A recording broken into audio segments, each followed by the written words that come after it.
Bible నీతి కథలు. ఒక గ్రామములో ఒక ధనవంతుడు ఉండేవాడు.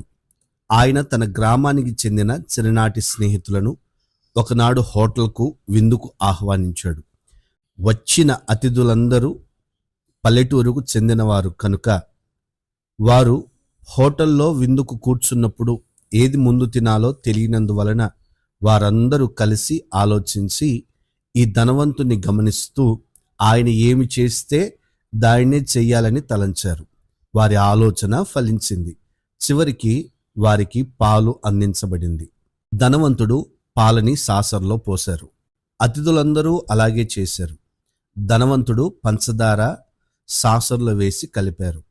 అతిథులందరూ అలాగే చేశారు.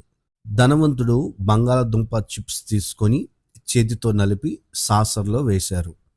అతిథులందరూ అలాగే చేశారు. ధనవంతుడు వంగి ఆ సాసర్ను తన పిల్లి కొరకై నేలపై ఉంచాడు.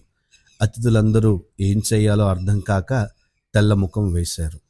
అందుకనే హెబ్రీ పత్రిక 12వ అధ్యాయం 1వ వాక్యంలో ఇలా వ్రాయబడి ఉంది: మనము ప్రతి భారమును సులువుగా చిక్కులు పెట్టు పాపమును విడిచిపెట్టి విశ్వాసమునకు కర్తయు దానిని కొనసాగించు వాడినైన యేసు వైపు చూచుచు వేరెవ్వరి వైపు చూడక మన ఎదుట ఉంచబడిన పందెములో ఓపికతో పరిగెత్తుదుము అని వ్రాయబడి ఉంది.